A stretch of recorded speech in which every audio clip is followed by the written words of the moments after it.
ನಮಸ್ಕಾರ. ದೇವಿಯು ಶಕ್ತಿ ಸ್ವರೂಪಿಣಿ, ಶಕ್ತಿಯ ಮೂಲ. ನಾವೆಲ್ಲ ಆ ಶಕ್ತಿಯ ಕಣಗಳು. ಆರತಿ ದೇವಿಯ ಬೆಳಕನ್ನು ನಮ್ಮೊಳಗೆ ಆಹ್ವಾನಿಸುವ ಸಾಧನ. ದೇವಿಗೆ ಆರತಿ ಕೇವಲ ಆಚರಣೆಯಲ್ಲ, ಅದು ಭಕ್ತಿ, ಕೃತಜ್ಞತೆ, ಶರಣಾಗತಿಗಳ ಸಂಕೇತ. ದೀಪದ ಬೆಳಕು ಕತ್ತಲೆಯನ್ನು ಓಡಿಸಿದಂತೆ ದೇವಿಯ ಕೃಪೆಯಿಂದ ನಮ್ಮ ದುಃಖ, ಭಯ, ಅಜ್ಞಾನಗಳು ದೂರವಾಗುತ್ತವೆ. ಆರತಿ ಮಾಡುವಾಗ ಎಲ್ಲರೂ ಸೇರಿ ಹಾಡು ಹೇಳುವುದು, ತಾಳ ನುಡಿಸುವುದು ಮತ್ತು ದೀಪ ಬೆಳಗಿಸುವುದು ಒಗ್ಗಟ್ಟಿನ ಶಕ್ತಿಯನ್ನು ಹೆಚ್ಚಿಸಿ ದೈವಿಕ ವಾತಾವರಣವನ್ನುಂಟು ಮಾಡುತ್ತದೆ. ಈಗ ಸಂತ ಶಿಶುನಾಳರವರು ರಚಿಸಿರುವ ದೇವಿ ಆರತಿ ಪದದ ಒಂದೆರಡು ಸಾಲುಗಳು.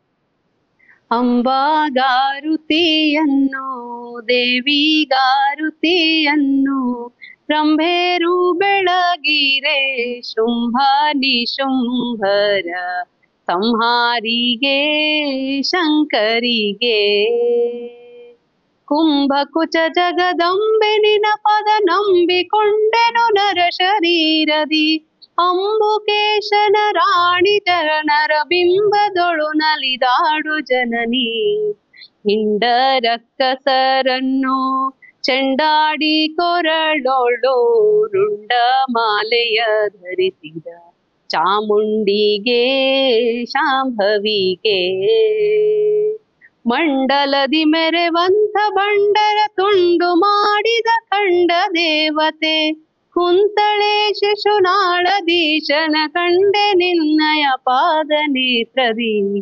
ಅಂಬಾಗಾರುತಿಯನ್ನು ದೇವಿಗಾರುತಿಯನ್ನು ರಂಭೆರು ಬೆಳಗಿರೆ ಶುಂಭ ನಿಶುಂಭರ ಸಂಹಾರಿಗೆ ಶಂಕರಿಗೆ ಶುಂಭ ನಿಶುಂಭರ ಸಂಹಾರಿಗೆ ಶಂಕರಿಗೆ.